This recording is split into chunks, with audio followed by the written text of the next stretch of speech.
Bubs? Bobbie? Is that you? Is that you, puppy? It is you. Hi, Bobbie. Whoops. Oh, hi, Bobbie. Oh, you're peeing everywhere. You're peeing. You're peeing. Hey. Oh, hi, Bobbie. Hi, Bobbie. Hi, my little puppy. Hi, Bobbie. I'm back. Hi, Griff.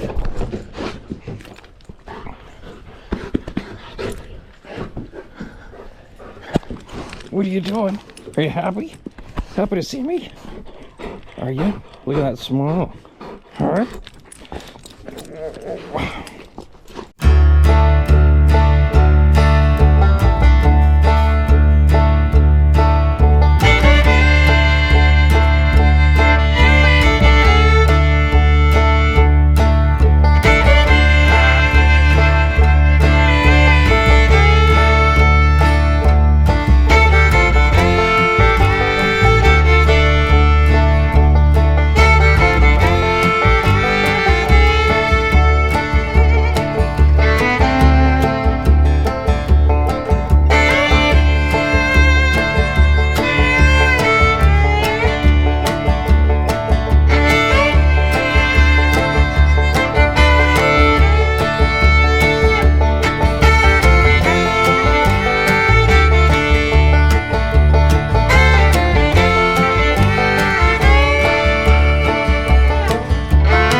Just like that.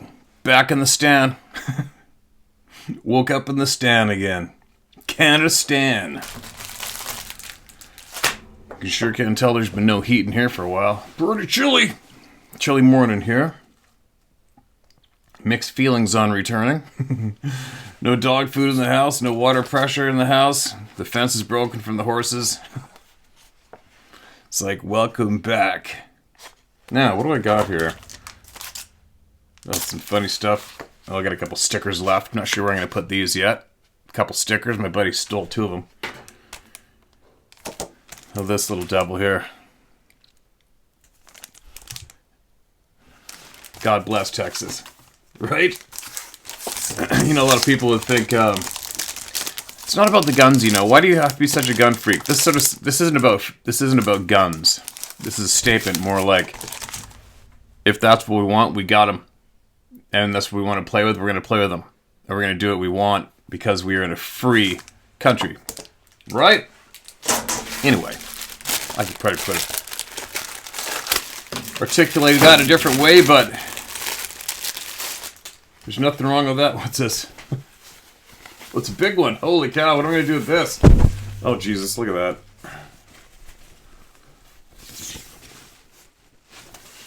Probably read it that way. No.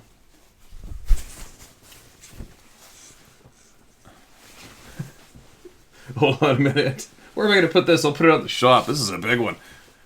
If I put this, I mean, let's face it. I'm in Canada Stand. If I put this on the outside where somebody can see it, the police will be here in a minute because it's so offensive and terrifying.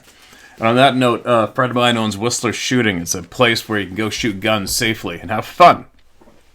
And he's almost been put out of business a few times the past few years with the regime limiting guns that we're allowed to shoot. I think something like over $12,000 of firearms were deemed illegal all of a sudden, and you can't use them. And on his sign out on the highway, he used to have a rifle like that in his sign for Whistler Shooting. Well, a whole bunch of raised by an iPad Karens freaked out saying it's offensive. I don't want to drive by that every day. How amazing is that? And he had to change his sign. Like, I wouldn't have changed the sign. I would have probably made it bigger. Anyway, there you go. All right, I'll bite my lip. I'm going through a little bit of withdrawal right now. Not because of guns, because of people with the, you know what, F you. I'm a law-abiding, good citizen. I'll do what I want, safely, with respect. Got it? Attitude. Love it. Hold on, my sidekick. Coming in, buddy? Coming in? All right, happy dog. Okay. Happy dog. Oh my God. Got absolutely mauled by my puppy. Holy shit, she was happy to see me. Hey, Bubs.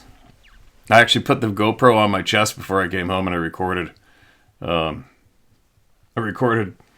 my reunion with her. Maybe I'll put it on here. I haven't looked at it. I don't even know if the camera picked it up. But anyways, where am I? What am I doing? Sat down, had my coffee. I'm going to sit here for an hour and collect myself, and then I'm going to have to go outside and start going at it. Right? Like a rural farm owner. Now, I had Bobbie's book, the late, great Bobbie Short's book right in front of me, sitting right here when I walked in. And I wonder if I left it here on intentionally, because in the bottom, the next entry here is titled, 4 Men Went Missing in Montana. What?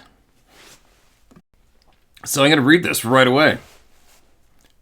Seeley Lake, Glacier Creek area, Montana, October 1959.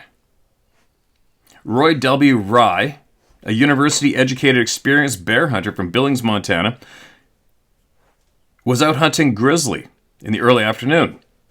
Upon seeing large tracks in the snow, he noticed a creature resting its head and arms on a fallen tree, 5 to 6 feet above the snow.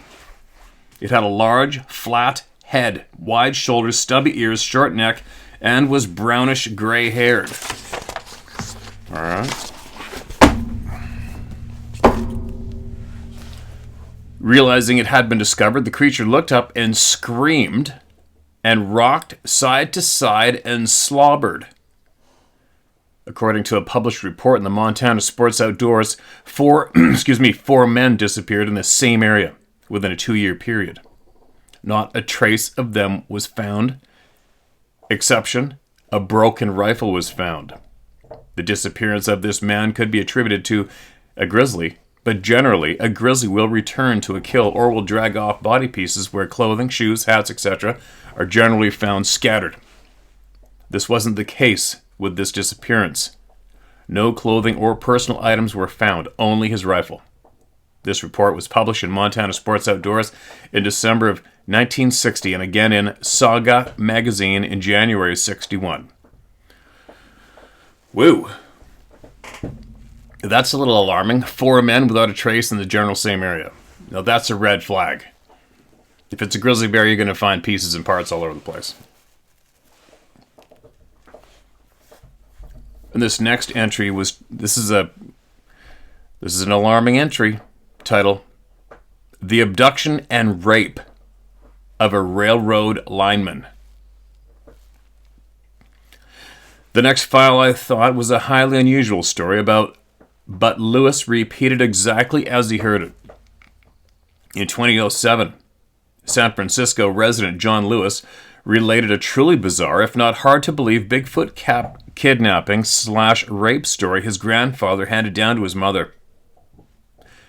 Given the time range that the Lewis story occurred, it wasn't all that surprised because the California-Oregon border had a long history of attacks and aggressive behavior patterns noticed by miners, prospectors, loggers, surveyors, and railroad workers. In fact, there is even a gruesome story of a Sasquatch killing a prospector while he was working at his sluice box, allegedly from a Bigfoot bashing the man's head in with a large boulder. Woo. The story that comes to mind for this purpose was one of kidnapping and rape upon a railroad lineman by a female Sasquatch. A most unusual occurrence as these stories go. It's a wild tale. I read it like this. Quote, my grandpa was working for Southern Pacific Railroad, building a railroad track in the Northern California-Oregon border during the 1900s. I do not know the exact year during this work project. He was dispatched to work on a line camp in the woods. They had a base camp that the work crew worked from, and each week the work crew would slip into two-man teams that would work an area clearing logs and ground. Then, at the end of 1 week, they would go back to the base camp to check in and replenish their supplies, and then set out after the weekend for another week in the woods. During this time, one of the two-man teams came back to base camp with only one man. They were told that the other man had disappeared and was missing. The group at the base camp apparently gave a brief search to no avail. The following week, the crews went out in two-man crews and continued the work on the railroad line clearing. Some weeks later, the group of railroad workers came upon the missing man. He was naked and hysterical/crazed and apparently died soon after he was found. He told of being abducted by a female ape that kept him in a large open pit. During the time he was in the pit, the man told of being forced to have sexual contact with the ape many times and said that the ape kept him in the hole or pit by licking his hands and feet raw so he was not able to escape from the pit. Apparently my grandfather saw this man's hands and feet, relating that the man's hands were indeed completely raw. John Lewis. What do you say to that one? I wasn't there. Take for what you will or leave it. That sounds frickin' crazy. And I don't have any patterns at all to relate to that. But who knows? Who knows? Child abduction thwarted. The only recorded reference I've read regarding the attempted kidnapping of a young child dates way back to Flintville, Tennessee in April of 1976. At this writing, some 37 years ago at this writing, the story itself read something like this. A most frightening incident occurred in Flintville on April 26, 1976. Mrs. Jenny Robertson nearly lost her 4-year-old son, Gary, to the hands of a Bigfoot. Little Gary was playing outside in the evening hours when his mother heard her little boy cry out. The alert mother rushed outside and saw a huge figure coming around the corner of the house. It was 7 or 8 feet tall and seemed to be covered with hair. It reached out its long, hairy arm toward little Gary and came within inches of him before Mrs. Robertson could grab him up and pull him to safety. Mr. Robertson ran to the door when he realized what had happened and was just in time to see the backside of a big black-shaped figure disappearing into the woods. It was a very close call for that youngster. 6 heavily armed men tracked the Bigfoot and got close enough to repeatedly fire at it. The Bigfoot screamed violently and threw rocks at the posse before disappearing into the thickness of the woods. The next day, 16-inch tracks were found alongside hair, blood, and mucus. The evidence was analyzed, but early-day lab technicians were unable to identify the material. Creepy. One thing about that, when people say, they're trying to hurt us, to ambush us, is one point I'm going to make. narrowly escaped getting taken. You know, as they just said in this encounter, they narrowly escaped. The woman grabbed the kid. But in reality, let's face it, if you're built like these people are built, and your intent was to take someone, the mother grabbing the infant isn't going to do nothing. Right? Going into the house and closing and locking the doors isn't going to do shit. Think about it. That being really wants you, really wants that kid, he's going to rip the whole wall off of that house, bend over, scoot in there, and grab both of them. In what? 15 seconds?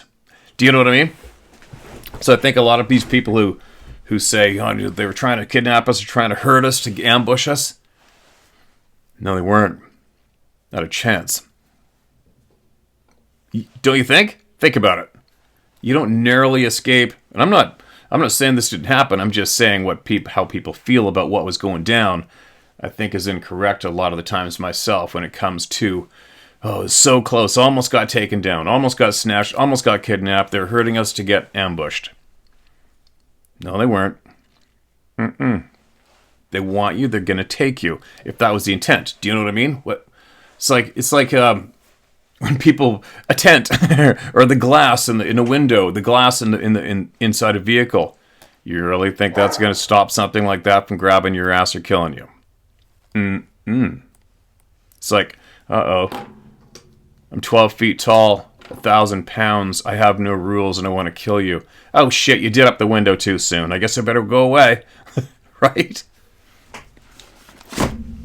Next one. Gargles and whistles. Harold Nelson will always remember those few minutes. Quote, I was frozen with terror. He said, still shaken by the experience. I was face to face with a yeti, a snowman, or whatever you want to call those things. Later, Nelson described the creature. It had an ape-like face, but it was definitely not a gorilla. He explained. The head was slightly pointed, sloping down like the sketches of cavemen. The whole body was covered with a reddish-brown hair. There are a few spots of white hair along the edge of the enormous shoulders. It stood erect like a man, and must have weighed 600 or 800 pounds, and he was big, real big. The elderly grocer was fear-filled. My mind just short-circuited. I couldn't think, he stated. My flashlight was shining on the beast, and I remember very distinctly that the eyes, like those of a wild animal. It made a funny noise, sort of like a gargle and whistle at the same time. The thing reached towards me.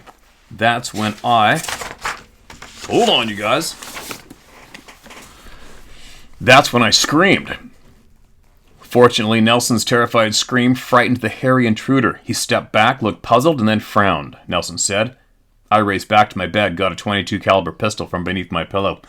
I expected the beast to come tearing into the camper. It moved forward, peered curiously into the doorway, then turned and shuffled off into the darkness. Warren Smith, 1969. A Strange Story is the title of this next entry. In 1944, Sergeant Charles... In 1944, Sergeant Charles Reed reported a woman stopped him on the road to Pembroke and claimed she was trying to find her way back to the Lumbee Indian Reserve in North Carolina. She was somewhat inarticulate in her speech, but was able to tell Sergeant Reed that she had been taken by a hair-covered hoodoo man and had been living in his cave with a woman also covered in dark-colored hair. The sergeant reported that the woman smelled to high heaven but appeared in good health, although gaunt-looking. After saying her ordeal lasted about 6 months or more, she refused to comment further. Reed delivered her to the address she gave him, and he never saw the woman again.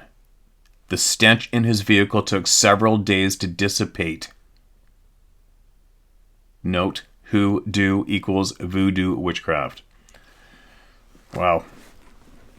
Here's another one. The kidnapping of Cherie Darvell, Humboldt County, California, 1976. Regarding the Cherie Darvell, a.k.a. Cherie Nelson story.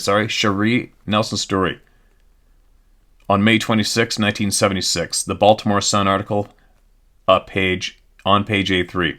Quote, A young woman, Cherie Darvell, was reported abducted in rugged mountains by a hairy creature, showed up screaming outside a rural resort. But Sheriff's Department officials say they don't believe her story. According to the St. Petersburg Times and the Milwaukee Journal, also ran similar stories indicating that Darvell, who was Bigfoot enthusiast Ron Olson's girlfriend, walked out of the woods unharmed, and in one account said that she was relatively unmused. The inimitable veteran Bigfoot investigator Peter Gattila remembered the incident this way. Cherie, a lovely little tart with too much eyeshadow and Dolly Parton hair, claimed to have been abducted by Bigfoot someplace near Willow Creek. Of course, it was a hoax. I personally spoke with the sheriff up there, and he was really pissed off about it, who said she was employed by the Olsen brothers, who were making a Bigfoot movie at the time. The last I heard, the county was trying to get reimbursed for the expense of searching for Cherie. Eureka, California, a Del Norte County Superior Court judge who obviously doesn't believe Bigfoot exists has ruled that Humboldt County must pay $11,613 cost of a 1976 search for an alleged Bigfoot kidnap victim by the name of Cherie Darvell. Miss Darvell was at the time the girlfriend of Ron Olson, son of Frank Olson of the A&E Film Distributing Company owned by Russell Neihart, bishop of the Mormon Church in Salt Lake City, Utah. Russell Neihart's best friend, Jerry Romney, originally claimed to be the man in the suit in the Roger Patterson film. Romney is, of course, a cousin of Mitt Romney, a Republican candidate for president of the USA in 2012. Oh, cousins to Mitt Romney. Well, he must be very honest then, right?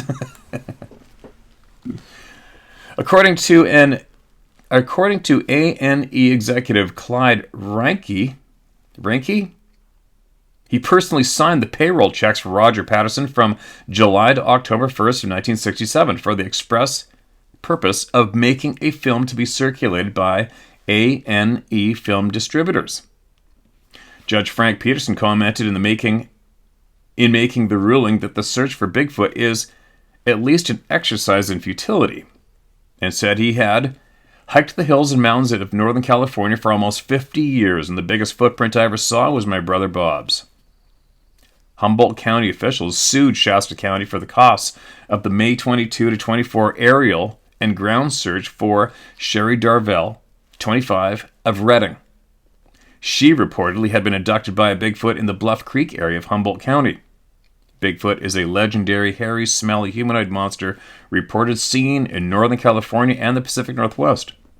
Humboldt County Counsel Raymond Schneider argued before Peterson that state law required Shasta County reimburse to Humboldt County because the case involved search and rescue for a Shasta County resident. Shasta County Counsel Robert Rayberg countered that Miss Darvell's disappearance was at best a real kidnapping, and even the Humboldt County officers' reports indicate they were skeptical about the abduction reports. The girl disappeared while she was with the group searching for Bigfoot. She later walked into the nearby Bluff Creek Resort, and according to officers' report, she was remarkably unmused.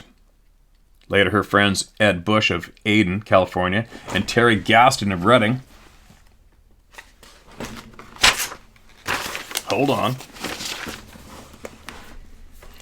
released a movie through A&E film distributors purporting to show a Bigfoot carrying Miss Darvell up at a distant mountain slope. Reinke, R-E-I-N-K-E, later claimed that the Bigfoot suit for that movie was kept in Russell Neihart's office in Salt Lake City. Later, Judge Peterson ruled that a county is entitled to reimbursement by another county only for the search and rescue operations or for lost persons or persons in danger of their lives, and not for investigations of crimes. The judge ruled that the term "in danger of their lives" applies to natural causes such as floods, heavy snows, or other calamities not caused by other human beings. Rayberg said he was pleased with the judge's decision, but he said he sympathized with the dilemmas faced by Humboldt County officials, ranging from whether to begin the search for Miss Darvell to trying to determine who should pay the costs. Okay, we don't give a shit. We don't care about the money issue. All right. What's this one? I'll read this one. The kidnapping that didn't happen. Salmo River, Idaho County, Idaho during the 1940s. Quote, when I was growing up in Idaho during the 1940s, my father had a ranch in the Salmon River region. We did not live there, but we went up to the ranch every week, flying into the Salmon River Airport in Dad's airplane. He had a man named Hiram with a horse and a German Shepherd who cared for the ranch and livestock. While business was being taken care of by the men, I was very bored. I would explore the ranch area all day. I found a place on the ranch where a spring ran through. The trees were tall and there was a lot of brush. It was my little haven, secret place. One day while there, I heard a noise in the brush and was scared when I saw a huge creature venture out toward me. At first, I was frightened, thinking it was a bear. And as the creature came closer, I felt it was trying to calm and reassure me that I was not in any danger. Pattern. The creature acted like a female with a motherly attitude. I felt comfortable with her. We sat on a log and she held my hand, placing her gentle hand on my knee. I talked to her and she responded with low, deep tones and nods of understanding. After about 30 minutes or so, another creature appeared and seemed angry. My friend stood up and sneered at the other one and put him in his place. He must have been a male. I assumed he was her mate. He would always be there after that, but would stay back and sort of brood. I went back to my haven every time we visited the ranch and always met both of them there. One time, the female brought a young creature there for me to meet. It must have been her offspring. My parents sold the ranch in the 1950s, and I never have been back. I never did have a chance to say goodbye to my friends, which I would like to have done. I told my mother about my friends, but she did not believe a word of my story. She marveled at my imagination and suggested I stop making up stories like that. I never mentioned the subject again. My friends stood about 7 to 8 feet tall, and the younger one about 5 feet. The male seemed a bit taller than the female, and they had long, stringy-looking hair over their whole bodies. Their color was a dirty off-white, with darker hair on the more exposed areas. They both had flat faces with dark, squinty eyes, and when the male acted irate, his eyes burned black and larger. He actually would strut around, trying to show that he was tough and in charge, but the female always kept him under control and made him act more gently toward me. I'd never heard of Bigfoot as a child, but now I know who my friends were. They will always be a part of my childhood and remembered clearly. They were not the imagination of a child because I talked and visited with them on a regular basis. I'm sure their offspring may still be in the primitive areas of Idaho, living as nature intended. Connie Berg - Muller, Fort Kent, Maine. Whoa, would it be interesting to talk to her or what? And there's a pattern there. Like it or not, there's a pattern there of kids going out regularly and seeing these people and sitting with them, playing with them, whatever, right? Well, one stands silent right in view, never approaching. Somebody in BC had that childhood. So what the investigators say, if it happens 3 times, it's a pattern. There's definitely more than 3 times something similar than that coming in, right? Go figure. What do we got here? Man, there's so much. I could just keep reading Bobbie's book forever. It's big enough to read forever. Excuse me. Stories of violence. We should not be surprised that all hairy men are not passive.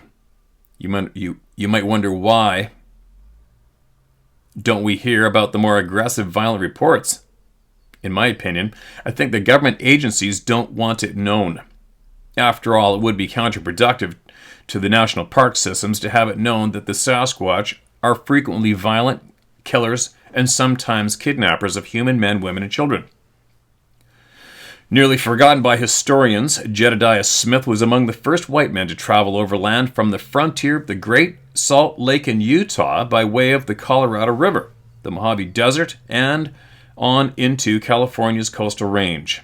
He was one of the first to explore the Sierra Nevada range and the treacherous Great Basin.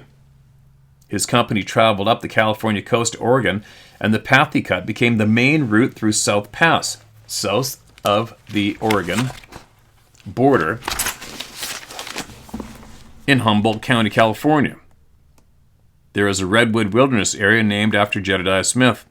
He camped along many rivers and associated with the local Indians. Smith arrived in Chetco in South Oregon in 1828. The early gold mining settlers arrived next, and with them came the next story of a predatory Sasquatch. It looks like a long one, but I mean, whoa, 1, 2, 3, 4. 4 pages. All right, I'm doing it. It won't get read by itself, so how do you chop it off right there, right? So here we go. I'm going to do this. The Chetco Indian Devil Murders 4. Marauding behavior initially. Location of the story was about 60 miles north of Willow Creek, California, and from there, approximately 6 miles north of the California-Oregon border. There is some confusion about the word county in the story. As best I can determine, Chetco refers to Oregon's Chetco River, and the 1890 location would have been most likely there, nearer Brookings, Oregon, which is in Curry County, Oregon. There is no Chetco County now.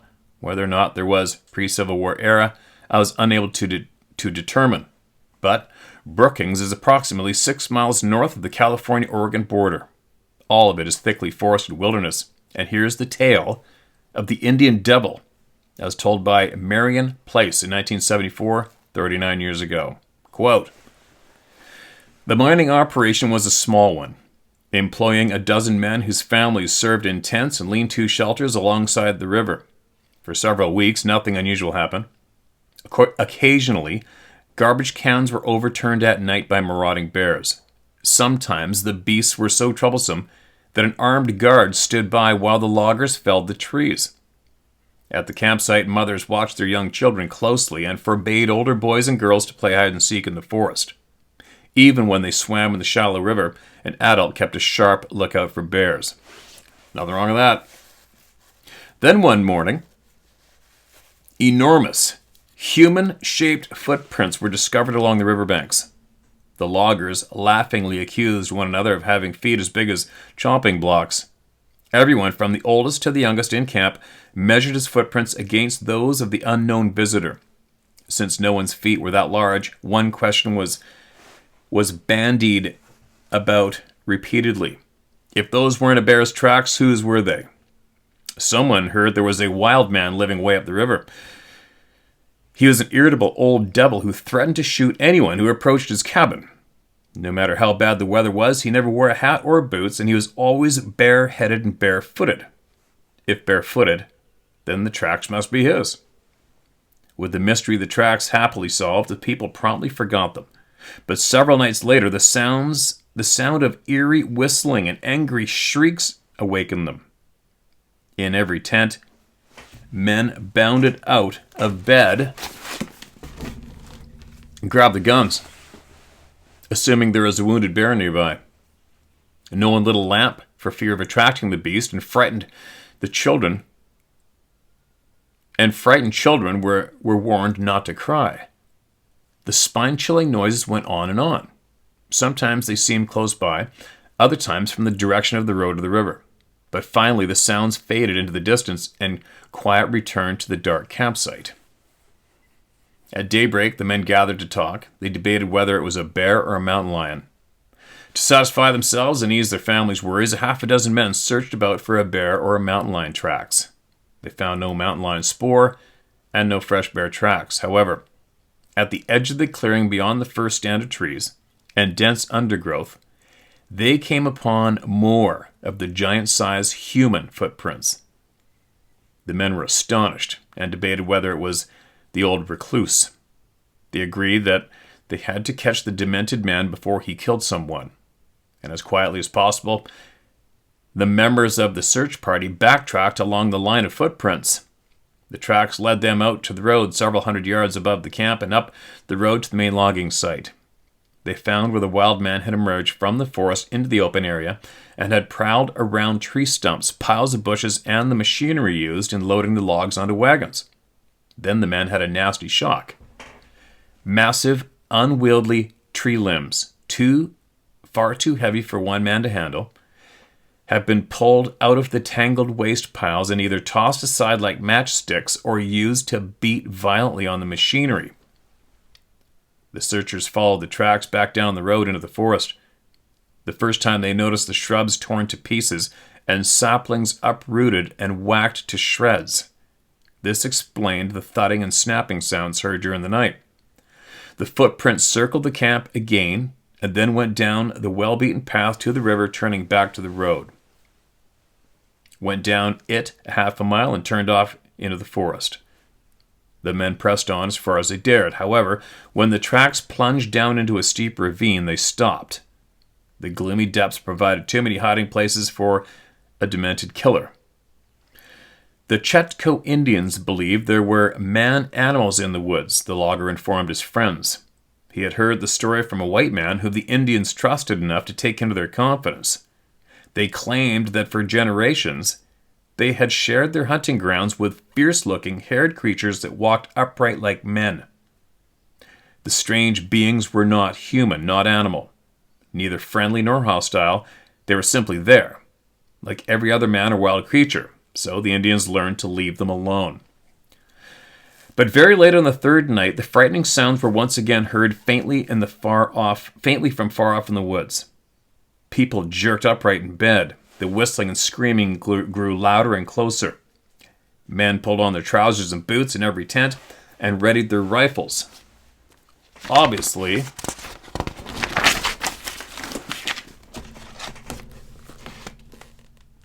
the night howler was coming closer and closer. When he seemed only 50 feet away, one man took desperate action. Hastily fashioning a torch of oily rags and kindling, he set fire to it. Torch in one hand, rifle in the other, he raced into the woods. Meantime, the man's wife called for help. Within minutes, several men stumbled toward her in the darkness. They groaned when they learned that their comrade had foolishly gone into the woods alone. None hesitated to follow, but minutes passed while one dashed off to fetch a lantern, and others supplied themselves with extra cartridges. Finally, the party headed into the forest in the direction from which the awful sounds were heard. They had covered only a short distance when the whistling and the shrieking stopped. The men halted and listened. There was a long silence. Then an outburst of bestial yowling, followed by the man's human screams. Thinking their friend was being attacked, the men fought through the undergrowth, the man with the lantern in the lead, and moments later their comrade appeared and collapsed in their arms.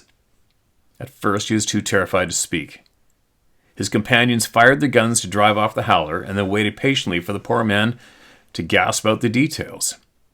He said that by torchlight he had followed the line of giant-sized footprints and suddenly came upon a huge creature covered with hair. A bear? No, an ape. A monstrous ape about 7 or 8 feet tall. 2 axe handles wide across his shoulders. Bracket, one axe handle measures 25 inches in length, equals 50-inch wide shoulders, or approximately 4 feet across the shoulders, with beady yellow eyes and bared teeth. The torchlight must have blinded it because it stood stock still, one hand shading its eyes. Then it let out a tremendous roar. The man hurled his torch into its face, but instead of shooting at it, the frightened man ran, screaming toward camp. While his companions did not doubt his word, they asked anxiously if he was sure the beast was an ape. Yes, he was positive. It really looked like an ape. Yes, an ape. Sorry. Yes, he was positive. It really looked like an ape? Yes, an ape. Did it have fangs? You bet. Claws? The man said sarcastically that he hadn't stayed around long enough to study the brute. But after thinking it over, he said it had hands like a man. Only twice as large and covered with hair, right down to the fingernails. After that, they all decided to return to camp, and after much discussion, the loggers agreed to take turns standing guard at day and night until the ape was captured or shot. 2 men would patrol the campsite on 2-hour watches, while the rest worked or slept. Since women present knew how to handle a gun, their assistance during the daylight hours was welcomed. The older boys and girls offered to gather firewood so that large fires could be kept blazing all night. Nothing unusual happened during the day or the early night hours, but the 2 whose turn came about 2 in the morning asked the men they were to relieve to stand by. They wanted to slip into the woods and really search for the ape. Reluctantly, the one patrol agreed to stand by while their relief party set out on their ape hunt. The hunters carried a small lantern because, without some light, they could not follow any tracks. But they were careful to keep the light at ground level. Their rifles were loaded and the safety catches thumbed back. Not long after, they came upon bits of charred cloth amidst a welter of huge footprints. This must be where their friend has thrown his torch at the monster. Yes, there were his boot marks. After examining the area closely, they found where the ape had turned deeper into the forest, instead of backtracking to the road. They followed warily, step by step, over and around ferns, shrubs, outcroppings, and rocks, and massive tree trunks. And what happened next could only be guessed. Apparently, the ape-like creature loomed before them. One man started shooting, while the other put down the lantern and commenced shooting too. The patrol on guard at the campsite heard the volley of shots. They pounded each other happily. The hunters had killed the beast. But then they listened, in mounting horror, to frantic cries for help, which were drowned out by the horrendous shrieks and roaring. The awful noises continued for some moments and then faded out. The silence was even more frightening to the guards. They shouted for help, and soon were surrounded by armed loggers and their wives. After a hasty explanation, all the men plunged into the woods, leaving the women to build up the fires and protect the children. The searchers shouted, swung lanterns, and fired their guns so that their friends would know help was on the way. And after advancing some distance, they stopped briefly and called to the men. When neither responded, they fired shots. No answering shots were heard. Once more, the party advanced. Before long, they came upon a gruesome sight, and their friends were dead. The friends were dead? How do they know what happened before they got dead? Judging from bloodstains, their bodies had been slammed against the tree trunks and torn to pieces. A trail of blood-smeared footprints led off into the forest. The beast obviously had been wounded, but no man present was willing to track it through the dark forest. Some did volunteer to gather up the remains of their unfortunate comrades, while others returned to camp for blankets and to break the sad news. Within 24 hours, the campsite was deserted. The logging operation was moved to another location. A professional hunter with trained hounds was hired to assist hunters in tracking down the savage beast, and it was never captured, nor its voice ever heard again. The most people could hope for was that it had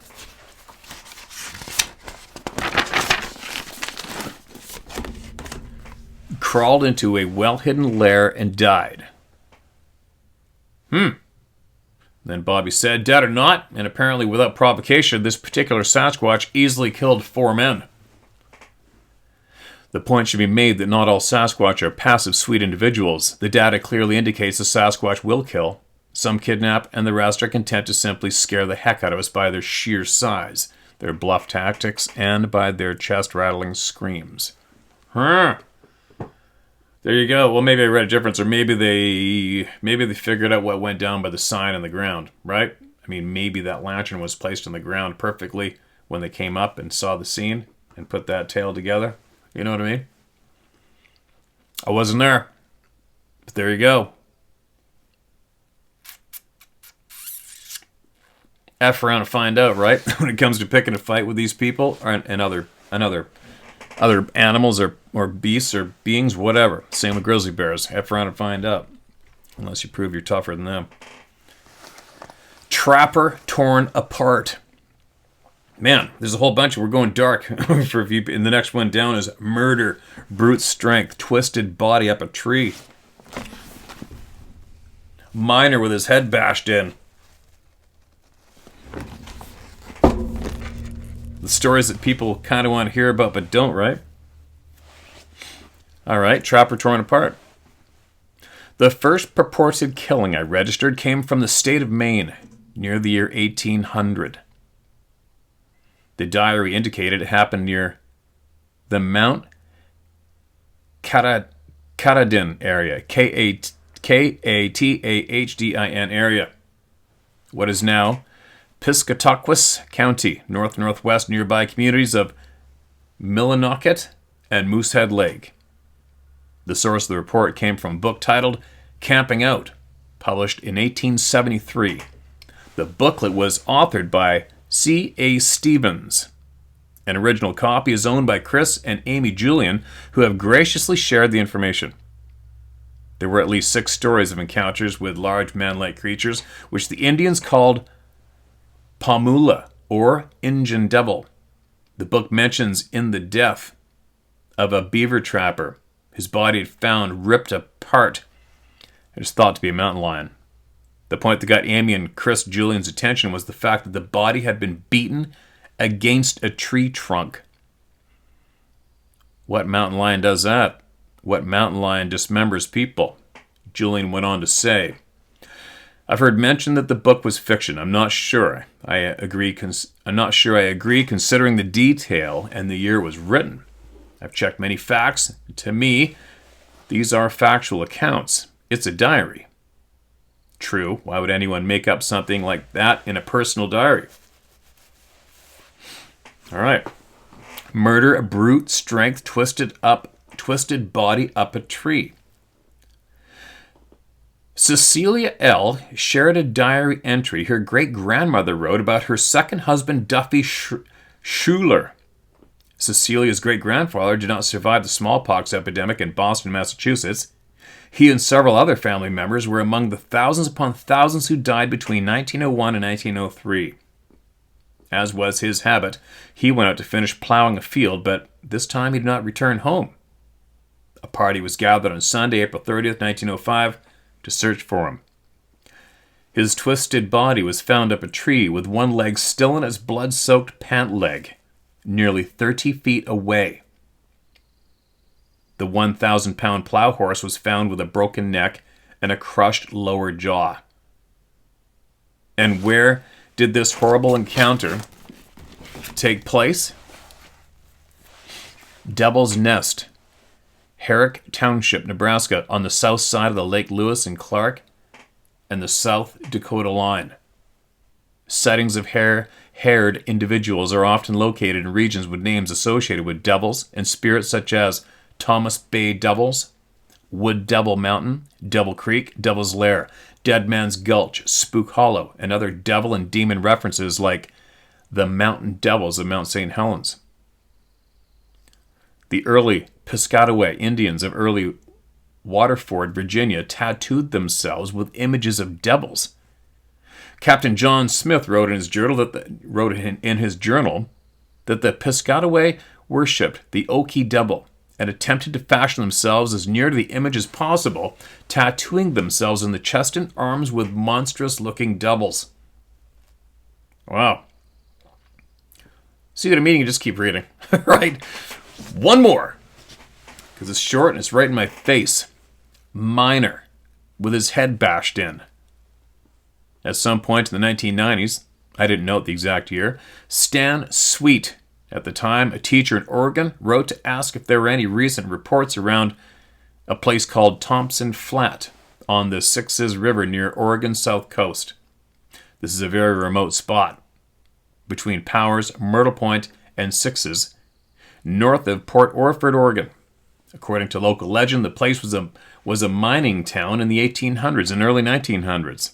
The inhabitants had been terrorized by a wild man and humanoid-looking beast covered in black hair. Quote, slowly the townspeople began leaving the remote site, not wanting to deal with the strange hare creatures that dwell there. Until quite recently, an old prospector lived there. I had a chance to speak with him once, and he described seeing a creature fitting the Bigfoot description on a number of occasions. Stan Sweet. According to Stan Sweet, there was additional information stored at the Coos Bay Historical Society. A couple of documents containing information on the Bigfoot that terrorized the Thompson Flat area, and it read in part, quote, after all the miners had been run off by the wild man, one brave miner decided to stay. Sometime later, they found him at his sluice box with his head bashed in by a bloody rock, which was laid nearby. That would suck. At the time, the old miner was the only living soul in the area. The devil creature had killed a fifth member of the pioneers trying to manage a living near the Oregon-California border. There you go. That was a good little volley from Bobbie. Holy cow. Well, one pattern you can pull out of that is the bashing against a tree to dispatch a living thing, right? I've had a few people write in about them grabbing hogs and beating them on a tree. I think I heard a long time ago, I heard another alleged eyewitness account. I think of some forces guys, and one of the guys who watched his buddy get grabbed by the legs and swung and beat into the tree and murdered by this hairy being. Grabbing and swinging into a tree to end the life is definitely a pattern by the sounds of it. And the rock in the head, it's amazing there's not more with all the rocks getting thrown, right? The rock laid there that beat his head in. Who knows if that rock was thrown at straight flat plane and smacked him in the head, which they could do easily. But anyway, there we go. That was a little bit of a dark morning. Dark stories, rape, a murder, dismemberment. All right. Welcome back to the stand. Anyway, there we go. All right, what do I got to do? I have to email that journalist in Texas. I have to email Ricardo. I'm sure you're here. I hope so. And we'll see if we can line you up for this Sunday. And I got about a list of about 80 people that I would love to talk to. And see if they'll come here and talk to me and share their knowledge with all of you. And, of course, keep sharing all the knowledge that all you people keep sharing here through me. I got to get going. I got to get this place caught up.